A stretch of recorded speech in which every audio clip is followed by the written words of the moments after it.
La ciencia nos explica cómo son los monstruos en la ficción y la tecnología nos ayuda a combatirlos. Hay que matarlos, así de sencillo. Los monstruos reducen nuestros miedos a algo que podamos ver. Me escondí debajo del asiento y le dije a mi padre, avísame cuando haya acabado. Así es la ciencia ficción. Totalmente. Nos permite sentir el miedo de la criatura oculta entre la maleza desde un lugar seguro. Es divertido ir al cine e imaginar que una langosta gigante va a provocar el fin del mundo. Sueño con criaturas que vienen a por mí. El suspense empieza en el estómago. Te sube por la garganta y sale como un grito. Es nuestro instinto primitivo escapar del depredador del bosque. Las películas de ciencia ficción con monstruos nos permiten explorar ese lado oscuro nuestro que no queremos admitir. Es una criatura que se pregunta por qué existe. ¿Para qué está aquí? ¿Quién lo creó? Al final siempre les vencemos. Es nuestra forma de mantener a los malos a raya.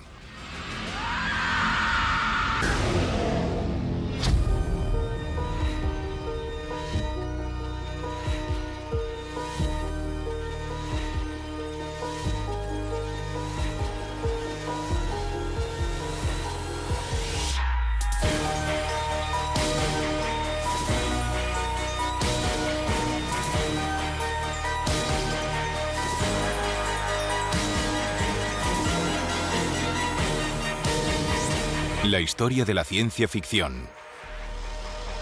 Monstruos. ¿Te gusta el miedo? Me lo dices siempre que hablamos. La pregunta es, ¿dónde está el vínculo entre la ciencia ficción y el terror? La mayor distinción está en lo que motivaba las primeras películas de terror. Eran espirituales, venían de la creencia del bien y del mal. Ya. Y en algún punto la literatura occidental incluyó un nuevo elemento. La ciencia. La ciencia. Por eso hoy tenemos radioactividad, ingeniería genética, robots. Y antes era más folclore, mitología, demonios y el mundo sobrenatural. Sí. Creamos unos monstruos que sirven para avisarnos de las posibles adversidades de un mundo natural. Ya. Por ejemplo, una vez leí que los dragones son universales porque están formados por los tres grandes depredadores de los antropoides. Las serpientes. Son mitad serpientes, felinos y grandes aves rapaces. Claro, es una mezcla de arquetipos. Sí. Ajá. De cosas a las que debes temer. Tener miedo de los dientes, las garras y de cosas que te persiguen es algo sano. Sí. Y le damos vueltas en la cabeza a nuestras pesadillas y nuestras pelis de monstruos.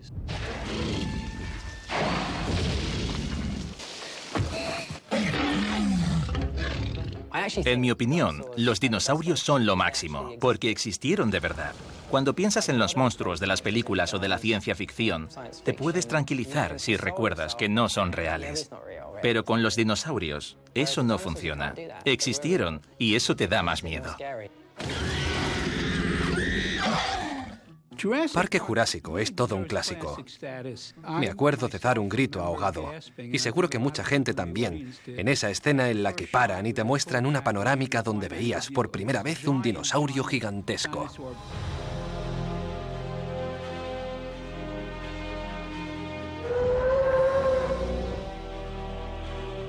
Nosotros, como público, experimentamos lo mismo que los protagonistas. Estamos viendo por primera vez en la historia humana a dinosaurios vivos. De niño me gustaba pegar los palos de los helados en forma de dinosaurio. Los enterraba y luego esperaba una semana para buscarlos. ¿Hasta que se fosilizaban? Luego volvía por ellos. Era lo más parecido a ser un paleontólogo principiante. Y años después estabas trabajando en Parque Jurásico. En Parque Jurásico, eso es. Michael Crichton me vino con una idea perfecta. Te diré la línea conceptual. Estoy escribiendo un libro sobre dinosaurios y ADN. Ya. Eso fue todo lo que me dijo. A mí me enviaron el libro. Llegué hasta la escena en la que el tiranosaurio Rex lame el parabrisas con los niños dentro. Sí. Y dije, tengo que hacer esta película. No terminé el libro, les llamé y me dijeron, Steven acaba de firmar. Bueno, lo que pasó fue... ¿Sabes qué? Fue lo mejor que pudo pasar. Porque la hubiera hecho al estilo Alien. Hubiera hecho una película para mayores de 17 años en la que te murieras de miedo, y tú la hiciste terrorífica, pero también para niños. Porque era como si mi yo de 12 años me contara la historia. Algunos dinosaurios eran Dennis Miren, de efectos especiales, y Steven Spielberg, con un megáfono fuera de plano gritando, como si fuera un dinosaurio. Y nosotros mirábamos a una pelota de tenis. Otros eran marionetas de Stan Winston.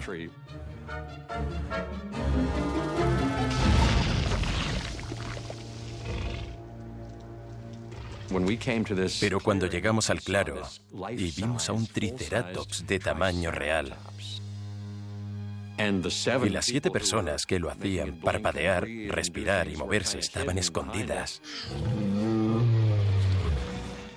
ni te imaginas. Steven Spielberg quería que los dinosaurios parecieran y actuaran como auténticas bestias, pero contaban conmigo para asegurarse de que los estudiantes de primaria no le enviaran cartas quejándose de cosas que no eran correctas. En la escena en la que los velociraptores entran a la cocina y persiguen a los niños, Steven quería que sacaran la lengua rápido, como lo haría una serpiente o un lagarto.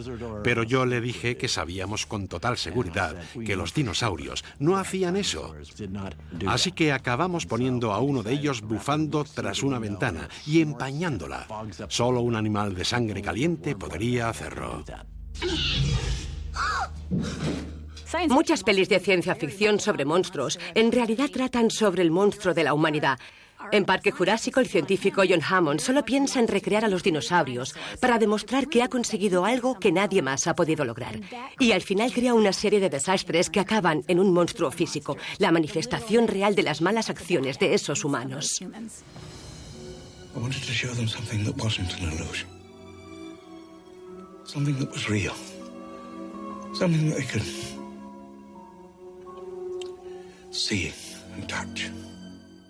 John Hammond hace de maestro de ceremonias. Claro, era el encargado de devolver la vida a estas especies. Y sus intenciones eran puras. Sí. Quiere que todos vayan a ver los dinosaurios, que los niños se emocionen y se maravillen con las criaturas que solo habían visto en los cómics. Y al mismo tiempo, no ve lo que está haciendo, como todos los científicos locos. Sí, y Jeff Goldblum es la conciencia. Da voz al público. Le avisa de que la vida se abre camino. Exacto, la vida se abre camino. Y tiene toda la razón. Life breaks free, it expands to new territories, and it crashes through barriers painfully, maybe even dangerously, but, well, there it is. You're implying that a group composed entirely of female animals will breed? No, I'm simply saying that life, finds a way. En Parque Jurásico, la noción de que las hembras dinosaurios son capaces de cambiar para reproducirse se anuncia al principio de una manera brillante. Cuando Sam Neill está en el helicóptero antes de llegar a la isla nublar y coge el cinturón de seguridad, pero los dos extremos son hembras y, claro, no puede ponérselo, entonces se los ata en la cintura. Ahí se resume toda la peli, ¿no? Es el concepto de que la vida se abre camino. La evolución es un factor de innovación que encuentra la manera de sobrevivir, aunque contra todo pronóstico no debiera.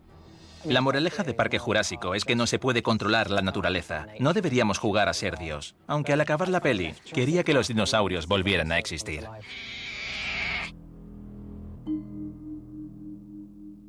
En teoría, podemos utilizar la retroingeniería para crear animales con rasgos de dinosaurios. Hoy en día podríamos generar un animal que tuviera una cabeza similar a la de los dinosaurios. Tendría brazos en lugar de alas, algo parecido a dientes. Y por ahora, eso es todo. Estamos trabajando en la cola. Pero en cuanto a la ciencia de crear dinosaurios, o de producir algo genéticamente, creo que es interesante y no veo qué malo habría en intentarlo. ¿Existe un patrón? Los primeros científicos atómicos, los científicos de la inteligencia artificial actuales, todo el mundo ve el futuro de manera positiva. Cierto. El lado bueno. Exacto. Como dice el póster de Westworld, ¿qué podría salir mal? Eso es lo que motiva al público. Ir a ver lo que ha salido mal, no lo que ha salido bien. ¿A quién le importa lo que salió bien? Eso no es divertido. Tú has dicho que Frankenstein es como una autobiografía.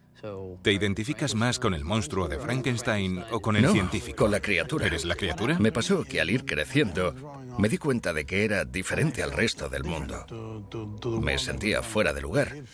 Y cuando vi al monstruo enfrentándose a fuerzas que se escapaban de su comprensión, claro. Sí. Pensé, esta criatura me representa. Tenía un punto de pureza y de inocencia. Empatizaba con él por completo y de repente sentí esa afinidad. El efecto que tuvo en mí emocionalmente fue enorme. Me cambió la vida.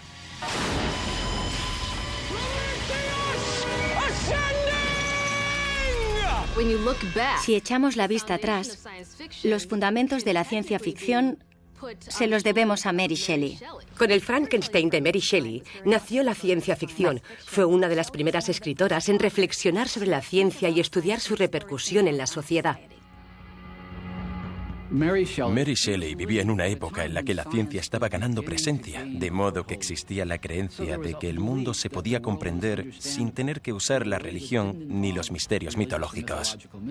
Mary Shelley asistió a conferencias científicas de gente como Galvani para ver cómo el reciente descubrimiento de la electricidad participaba en los procesos de la vida. La historia de Frankenstein trata de un científico que tiene la arrogancia de pensar que puede crear un ser vivo. La idea de crear un ser humano de pedacitos de otras personas es muy potente. Y está presente en muchas otras películas, pero fue la primera en materializarlo. En la primera versión de Frankenstein, de 1910, de Thomas Edison, la criatura no cobra vida gracias a la electricidad, sino a una reacción química. Se consideraba a Thomas Edison el padre de la electricidad, por lo que no quería que su descubrimiento tuviera ninguna connotación negativa. En los años 50 y 60, Victor Frankenstein da vida a su creación con energía atómica. En la versión de Kenneth Branagh de 1990, vemos a la criatura pasar de un tubo a otro, hasta que Frankenstein lo saca del último como si fuera un parto muy húmedo y asqueroso. De esa manera, creó el primer bebé nacido de un tubo de ensayo.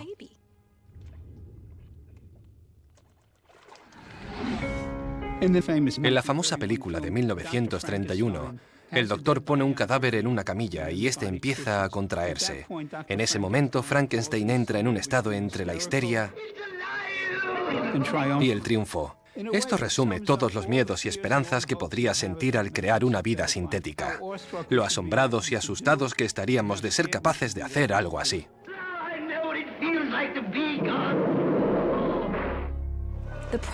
El problema de Frankenstein es que después de crear esta criatura horrible, Victor Frankenstein la echa del laboratorio. Y eso la convierte en un monstruo que acabará matando a la gente que más quiere.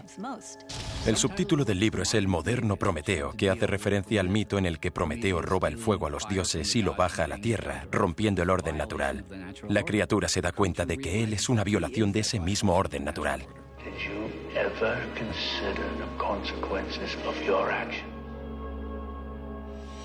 Es una criatura que se pregunta por qué existe, para qué está aquí, quién lo creó, quién lo hizo posible. Son preguntas excepcionales, todas hechas por el monstruo de Frankenstein. Mientras nos siga fascinando, seguirá habiendo películas de Frankenstein o basadas en esa historia. I'm working on something that'll change the world and human life as we know it. Somehow I get the feeling you don't get out much. La mosca es una adaptación de Frankenstein. Es intentar jugar a ser Dios con las nuevas tecnologías y el concepto de que la arrogancia científica puede llevarnos a la destrucción. Invento una máquina teletransportadora y experimento conmigo mismo. Pero sin saberlo, una mosca se mete en la cabina. El público la ve, pero yo no. y luego salgo por el otro lado. Al principio parece que no me ha pasado nada, pero poco a poco se descubre que mi ADN se ha fusionado con el ADN de la mosca. No es una transformación instantánea, como la de Hulk, sino que la mosca es un retrato más realista de lo que pasaría en esa situación. Es decir, una descomposición lenta y angustiosa de las células hasta el punto que el protagonista pierde la cabeza y muta en un híbrido entre estas dos especies tan distintas.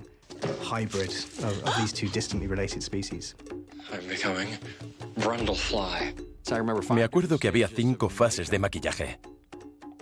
Me levantaba a las 2 o a las 3 de la mañana para ponerme el material protésico. Y los dientes, también me ponían unos dientes raros. En el fondo me gustaba.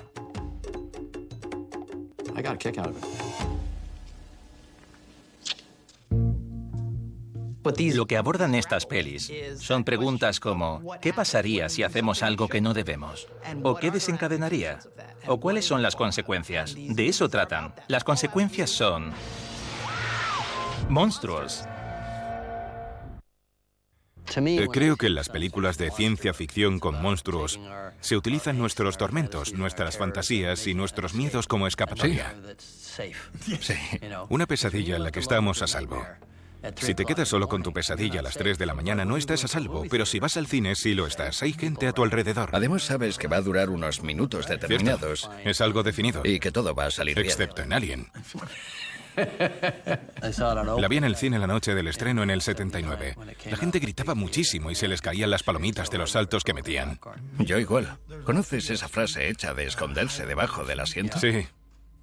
No fue una frase hecha. Me escondí debajo del asiento y le dije a mi padre, avísame cuando haya acabado.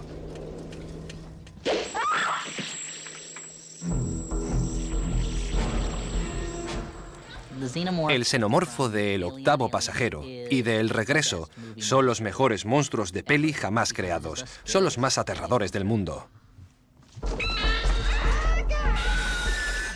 Lo peor del xenomorfo es que apenas aparece en pantalla. La luz es tenue. Juegan mucho con los destellos. Creo que por eso es tan impactante la primera de Alien como peli de terror, porque deja mucho a la imaginación. Es una película clásica de monstruos. Además, cuenta con la primera mujer heroína que hayamos visto en una película de ese calibre. Creo que cuando me enviaron el guión de Alien, en términos comerciales, pensaron que nadie se iba a imaginar que la chica joven fuera a ser la única superviviente. Y me gustó esa nobleza. No intentábamos demostrar nada, y la otra razón, por supuesto, es que me pareció un papel estupendo para una mujer.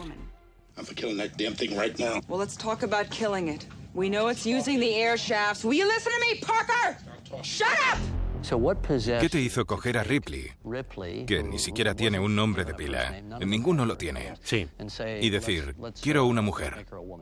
Yo no era consciente de la importancia del feminismo ni de que las mujeres no estuvieran incluidas, porque me crié con una madre muy autoritaria. Ya. Por lo que tenía asumido que las mujeres mandan y que no tenemos nada que hacer. Ya. No intentabas demostrar nada, solo observabas el mundo que conocías y lo reprodujiste. Claro, ¿por qué no? Ya. Que Ripley fuera la dueña y señora. Era lo mejor. Sí, la ciencia ficción siempre ha sido un género que rompe barreras. Por supuesto. De género, conformismo y racismo. Es un género en el que todo vale. Sí. Es un personaje que se enfrenta a sus propios miedos y que, a lo largo de las películas, acabó siendo un icono mundial del feminismo. Sí. Era la primera película en la que la mujer no era una víctima. Y eso es importante. Durante años era el hombre el encargado de matar a los monstruos. A la mujer, como mucho, se la enviaba a casa por su seguridad. O la tenían que rescatar del monstruo. O peor aún, ellas eran el monstruo.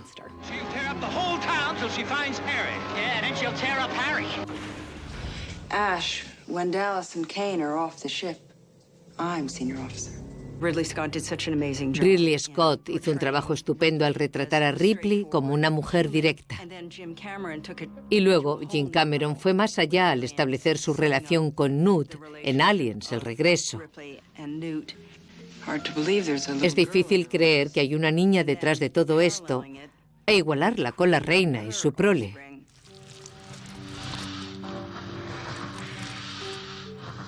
La reina alien tiene unas líneas orgánicas y fluidas porque es femenina. Es repugnante, pero también hermosa, lo que es perfecto para un elegante matriarca de la sociedad alienígena.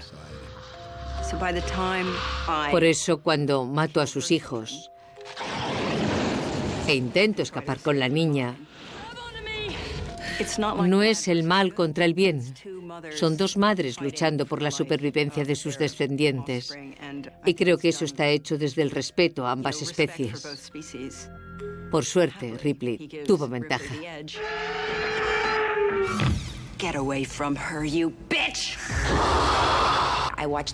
La primera vez que vi Aliens tenía 12 años. Y nunca antes había pensado que las mujeres podían hacer las cosas que Sigourney Weaver hacía en pantalla, ni tener ese aspecto o hablar así. Fue toda una revelación. Esa fuerza primitiva que demostraba en su desesperación por sobrevivir y salvar a la niña. Creo que es lo que la convierte en el arquetipo de heroína.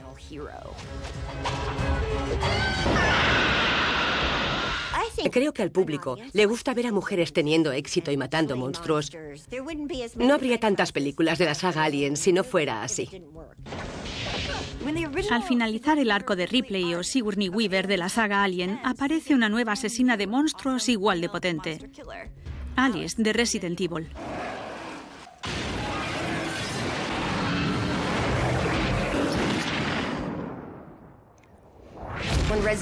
Cuando me propusieron hacer Resident Evil, me emocioné muchísimo. Era muy fan de los videojuegos. Yo creo que responde a algo muy primario en los seres humanos, que es que nos encantan las situaciones peligrosas. Y cuanto más cerca podamos estar, pero sin ponernos en peligro, mejor. El universo Resident Evil es muy parecido a Frankenstein. La corporación Umbrella utiliza la tecnología para crear algo sobre lo que fácilmente podrían perder el control. Y ¡sorpresa! Lo pierden. Una de las cosas que hacen que Alice sea un personaje tan fuerte es que lucha contra algo que la gente consideraría imposible derrotar. Pero ella no se rinde y al final, después de 6 películas, lo consigue. Los monstruos hablan de nosotros mismos. Las cosas que más miedo nos dan nos hacen quienes somos, en cierta manera. Representan nuestros miedos. ¿Iremos hasta el final? ¿Qué más debemos aprender de este mundo? ¿Para qué no estamos preparados? Por eso creo que es tan liberador y poderoso ver a una mujer asesinando a su monstruo. Y a los hombres, claro. Pero ver a una mujer mirando al cielo a los ojos y conquistándolo... A menudo pensamos que la ciencia ficción es un género hecho para los hombres y sus juguetes, un mundo lleno de razas, géneros, colores, credos, especies diferentes. Ya que es ficción, está hecho para explorar nuestras esperanzas y miedos, transmitirlos y ver cómo sería la vida repleta de nuevas tecnologías. La ciencia ficción, en su máximo esplendor, pone en tela de juicio nuestras creencias sobre qué somos, qué nos hace humanos y cómo encajamos en la sociedad. ¿Y qué nos revuelve o nos intenta revolver? Sí, por eso los monstruos están por encima. Son superhumanos o suprahumanos. Nos permiten preguntarnos cosas sumamente humanas. Claro. ¿No crees que la película La Cosa sigue ese principio de hacernos temer al prójimo con forma humana? Sin duda. Y eso es lo que más me fascina de la película de Carpenter. Ya. Al final se trata de nuestro lugar en el universo. Por eso la historia es tan importante. Somebody in this camp ain't what he appears to be. Right now, that may be 1 or 2 of us. By spring, it could be all of us. So how do we know who's human? La Cosa es una película de una gran influencia dentro de la ciencia ficción, porque apela a nuestro miedo más básico, no diferenciar el bien del mal, o entre nosotros y un impostor del espacio. La peli sigue a un grupo de científicos de la Antártida que encuentran a un extraterrestre congelado. Cuando se descongela, demuestra ser un organismo muy hostil. Un cambiaformas que lo único que quiere es absorbernos y conquistar el mundo. Absorbe a la gente y es difícil distinguir quién es real y quién se ha convertido en la cosa.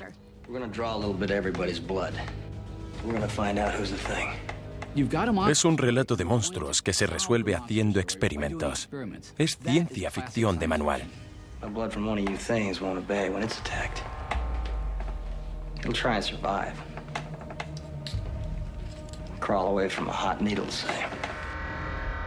La escena del análisis de sangre en La Cosa es una de las mejores escenas de la historia. Los protas están contra las cuerdas. Al menos uno de ellos es el monstruo. Y ver a Kurt Russell sacándole sangre... La tensión es impresionante.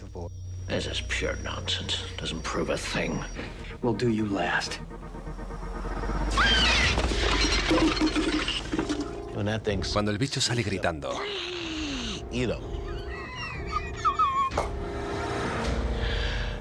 compensa el precio de la entrada.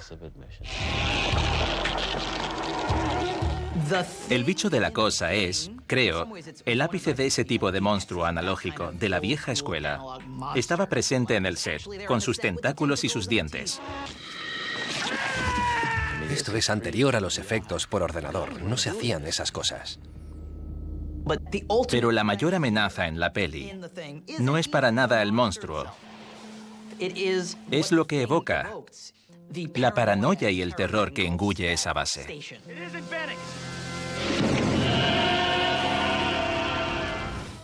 La Cosa está basada en un relato titulado ¿Quién anda ahí?, escrito por el editor de revistas con mayor influencia dentro de la ciencia ficción, John Campbell Jr.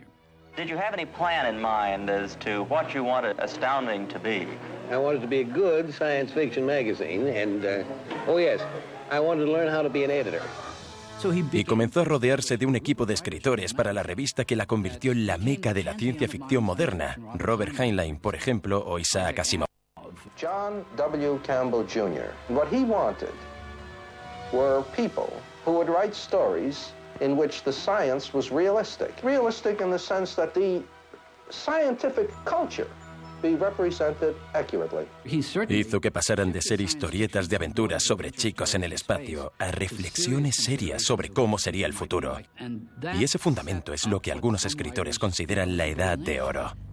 Campbell contó que sacó la idea para ¿Quién anda ahí?, de una anécdota personal que le sucedió de pequeño. Un día llegó a casa, vio a su madre en la cocina y empezó a hablar con ella. Pero poco a poco le empezaron a desconcertar las respuestas tan extrañas que le daba a sus preguntas.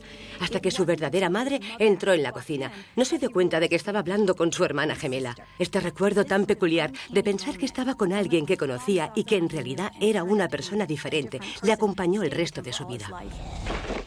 He ain't tying me up. Then I'll have to kill you, child.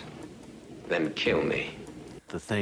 La Cosa trata del monstruo que llevamos dentro y de cómo esos monstruos hacen que el miedo nos domine hasta el punto de desconfiar de tus propios amigos. Al final, si sigues por ahí, puedes ser monstruoso.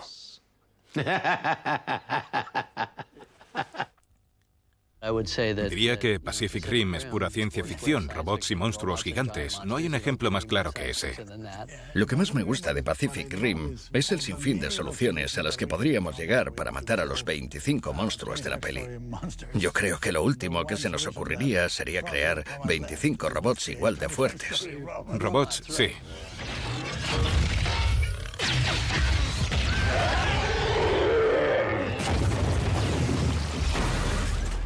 En la inmensa mayoría de películas matamos al monstruo, pero al final resistimos ese miedo y luego los matamos con habilidad, con fuerza de voluntad o con valentía, con lo que sea. Por eso creo que existe ese punto de crear el monstruo para luego destruirlo. Como en las pelis de los 50, esas películas de monstruos de serie B. Vi la masa devoradora de niño y creo que el hecho de que una masa gelatinosa de Blandiblue vaya a matarme es una idea estupenda. Es una idea estúpida, muy de serie B, horrible, pero gusta al público. Las pelis de serie B de los 50 surgieron porque el género de terror estaba en decadencia y algo tenía que llenar ese vacío. La ciencia ficción era la excusa perfecta para los productores independientes que tenían suficientes trajes de monstruos hechos de goma para crear algo más barato. La mujer y el monstruo fue la primera peli que recuerdo que me dejara impresionado. Además, no me atreví durante años a meterme en un lago.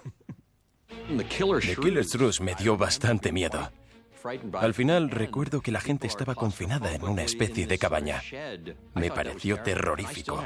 Todavía tengo pesadillas con alimañas de muchos colmillos. Hay una película de 1953 llamada Robot Monster en la que el monstruo es un tío vestido de gorila con una escafandra. La hicieron con $20.000. Parece de coña, pero a la gente le encantó y ganaron con ella casi $1 millón. Es evidente que las pelis de monstruos de los 50 surgieron a raíz de la Segunda Guerra Mundial, de la bomba atómica y del enorme miedo por lo que se había desatado.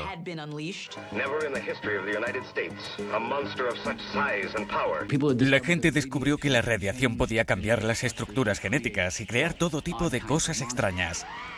La abuela de todas las películas de monstruos atómicos es Godzilla.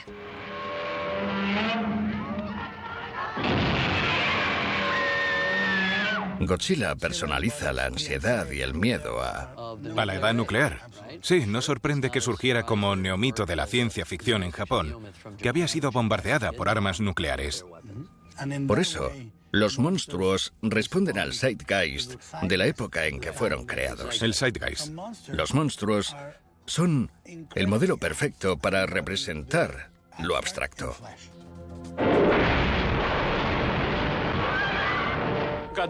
Godzilla salió menos de una década después de los bombardeos atómicos y existían muchos tabús. Los japoneses no podían hablar entre ellos ni en los medios de comunicación sobre Hiroshima y Nagasaki, sobre su derrota y sobre el hecho de que Japón, incluso después de la guerra, siguió sometida a Estados Unidos. En Japón no podría salir una película sobre esos temas. Pero, ¿y si haces una peli en la que los americanos crean una bomba cuya radiación despierta a un monstruo gigante que destruye una ciudad y deja radiación por todas partes? Te dirán que sin problemas, que la hagas. Y yo dije, vale, perfecto, se llama Godzilla. En japonés se llama Gojira, una palabra formada por gorira, que significa gorila, y por kujira, que significa ballena, así que literalmente es la ballena gorila. Otra leyenda dice que era el apodo de un empleado obeso de Toho Studios. El productor escuchó el apodo y le gustó tanto que se lo puso al monstruo. La película original es ciencia ficción muy básica y directa. Y luego pensaron, ¿qué podemos hacer ahora? Y se les ocurrió que Godzilla luchara con otra criatura. Quedó bastante patético.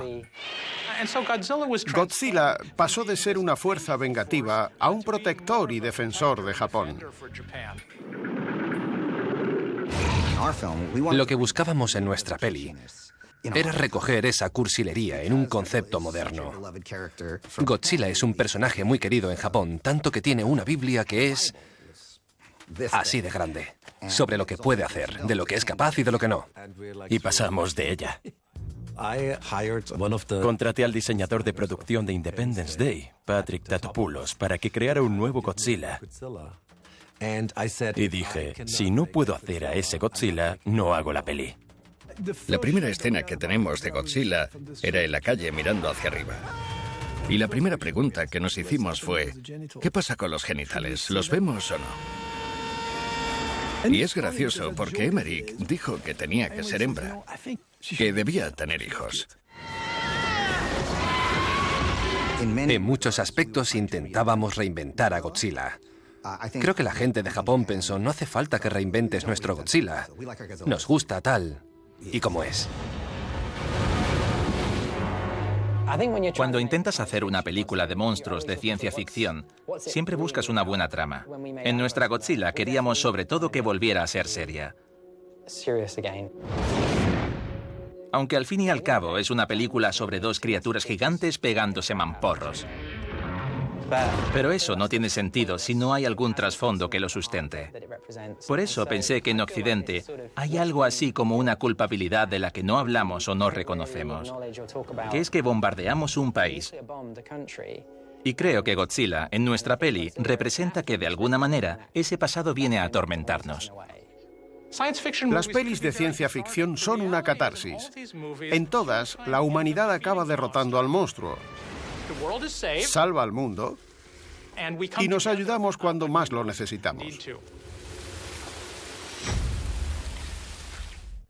Es muy difícil crear una historia original. Seguro que ahora hay muchos guionistas asintiendo en sus casas.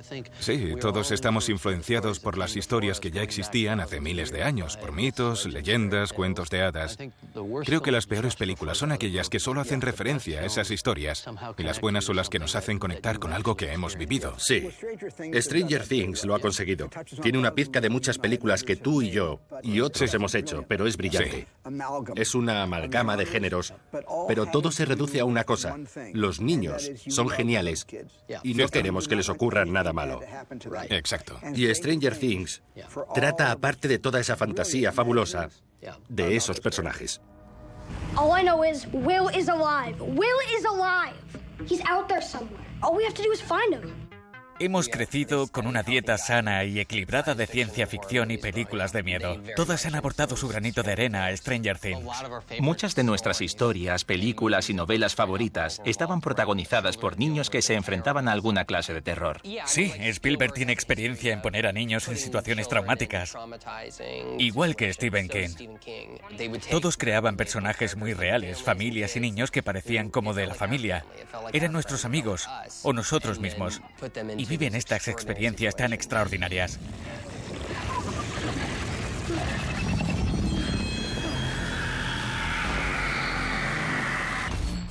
Stranger Things trata sobre un niño que se pierde. Desaparece sin dejar rastro. Y sus mejores amigos y yo, que soy uno de ellos, vamos a buscarle. Vivimos toda clase de aventuras. Nos encontramos con una chica con poderes y otras cosas como monstruos. Bueno, monstruos no, sino uno en concreto. El Demogorgon. El Demogorgon recuerda a los monstruos finales de las pelis o de las series. Es el prototipo de monstruo de pesadilla. Queríamos crear un monstruo que pudiéramos construir, volver a esa forma de hacer cine de la vieja escuela. Y cuando te comprometes a hacer algo así, a crear ese traje, te limita. También era muy importante que fuera raro. Porque para nosotros, cuanto más raro, más miedo da. A veces funciona algo muy sencillo como quitarle los ojos. Que la criatura no tenga cara es igual que cuando hay algo en la oscuridad. Es una figura que no puedes distinguir, pero cuya forma es familiar. Sin ojos, no sabes a dónde mira o qué piensa. Y eso da bastante miedo. El Demogorgon es muy alto. Quizás mide como 2,10 metros, como Shaquille O'Neal. La cara se le abre como una flor y dentro tiene un montón de dientes y baba. No sabemos exactamente qué es, ni podemos decidir qué hacer con él. Por eso nos da tanto miedo. Además, da bastante mal rollo y nos intenta matar.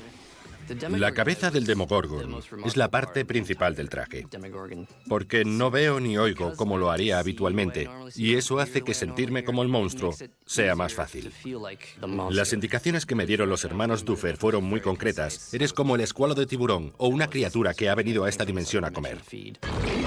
Creo que los monstruos que amenazan a niños dan un miedo especial, porque hacen que los humanos respondamos protegiendo a los más jóvenes. Los niños son los más vulnerables. Además, los de la serie están a punto de ser jóvenes adultos. Por eso creo que algunas de las cosas que vienen del otro mundo funcionan como metáfora. Nos hacen pensar sobre lo que significa pasar de ser niño a ser adolescente. A veces te enfrentas a monstruos y a veces la piscina te abduce. Y aunque estas cosas no pasen en la realidad, el proceso de crecer es igual de aterrador.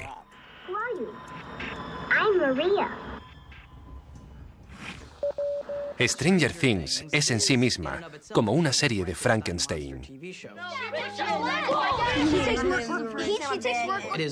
Todos estos elementos con diferentes referencias a la cultura popular.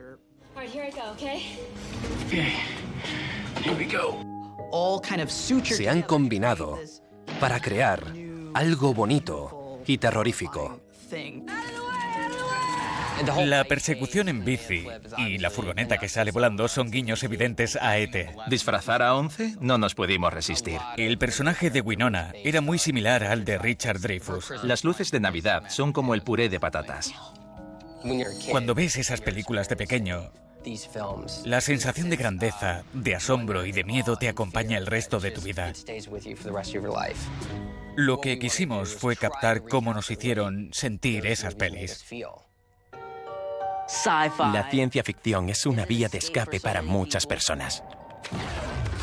Creo que esos monstruos, no solo el Demogorgon, nos ayudan a todos a seguir adelante y a sentirnos bien con nuestro mundo, incluso cuando el mundo no es tan bueno como debería. Lo que más avivó mi cerebro cuando era niño era el miedo. Simple miedo. Necesitaba hacer algo para protegerme contra todo lo que me daba miedo.